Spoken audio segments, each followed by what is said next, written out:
భర్త మహాశయులకు విజ్ఞప్తి టీజర్ చూశాను. పర్లేదు, డీసెంట్గానే ఉంది. రీసెంట్ టైమ్స్లో రవితేజ కమర్షియల్ సినిమాలని చెప్పి అర్థం పర్థం లేకుండా రొట్ట కొట్టుడు కొడుతుండేవాడు. వాటితో కంపేర్ చేసుకుంటే ఇది ఫార్ బెటర్ అనిపించింది. రవితేజ కూడా హైపర్ లేకుండా లేకి మాటలు జోకులు అవన్నీ లేకుండా కొంచెం డీసెంట్ గా ఉన్నాడని అయితే అనిపించింది. కాన్సెప్ట్ అయితే చాలా సింపుల్. హస్బెండ్ వైఫ్, హస్బెండ్ కు ఒక అఫైర్, వీళ్ళ ముగ్గురు మధ్యన జరిగే డ్రామా, దాని నుంచి వచ్చే ఫన్. ఈ స్టోరీ అయితే కొత్తదేం కాదు, మనం ఇలాంటి చాలా సినిమాలు చూసినాం. బట్ ఎంత ఎంగేజింగ్ గా తీసినారు అన్నదే ఇంపార్టెంట్. దాని మీదే దీని సక్సెస్ ఆధారపడి ఉంటుంది. కాస్టింగ్ కూడా బాగుంది. సునీల్ ఉన్నాడు, సత్య ఉన్నాడు, వెన్నెల కిషోర్, మురళీధర్, ఇంకా రవితేజ ఉండనే ఉన్నాడు. రవితేజ కామెడీ టైమింగ్ గురించి మనకు తెలుసు.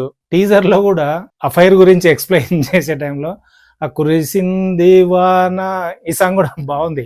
అంటే ఈ మధ్య టీజర్లలో ఇది ఒక ఏమన్నా ట్రెండ్ ఏమో, డెకాయిట్లు కూడా సాంగ్ ఇలా నిన్ను రోడ్డు మీద చూసింది ఇలాగా ఎత్తు సంథింగ్. ఇక్కడ ఈ సాంగ్ విజువల్స్ కూడా బాగున్నాయి, కలర్ఫుల్ గా ఉంది. టీజర్ వరకు డైలాగ్స్ కూడా బాగున్నాయి. కిషోర్ తిరుమల డైలాగ్స్ బాగానే ఉంటాయి. సినిమా సంక్రాంతికి వస్తుంది, మంచి రైట్ టైమే. బట్ ఇదే సంక్రాంతికి 4-5 సాలిడ్ సినిమాలు వస్తున్నట్టున్నాయి. సో ఈ సినిమాల మధ్యన ఈ కాంపిటీషన్ లో ఈ సినిమా ఎంత వరకు నిలబడుతుంది అనేది ట్రైలర్ రిలీజ్ అయిన తర్వాత డిస్కస్ చేద్దాం. నా రివ్యూ కనుక మీకు నచ్చినట్లయితే లైక్ చేయండి, షేర్ చేయండి, సబ్స్క్రైబ్ చేసుకోండి. నెక్స్ట్ ఇంకొక ఇంట్రెస్టింగ్ వీడియోతో మళ్ళీ కలుద్దాం. అంతవరకు Tata, by by, good bye.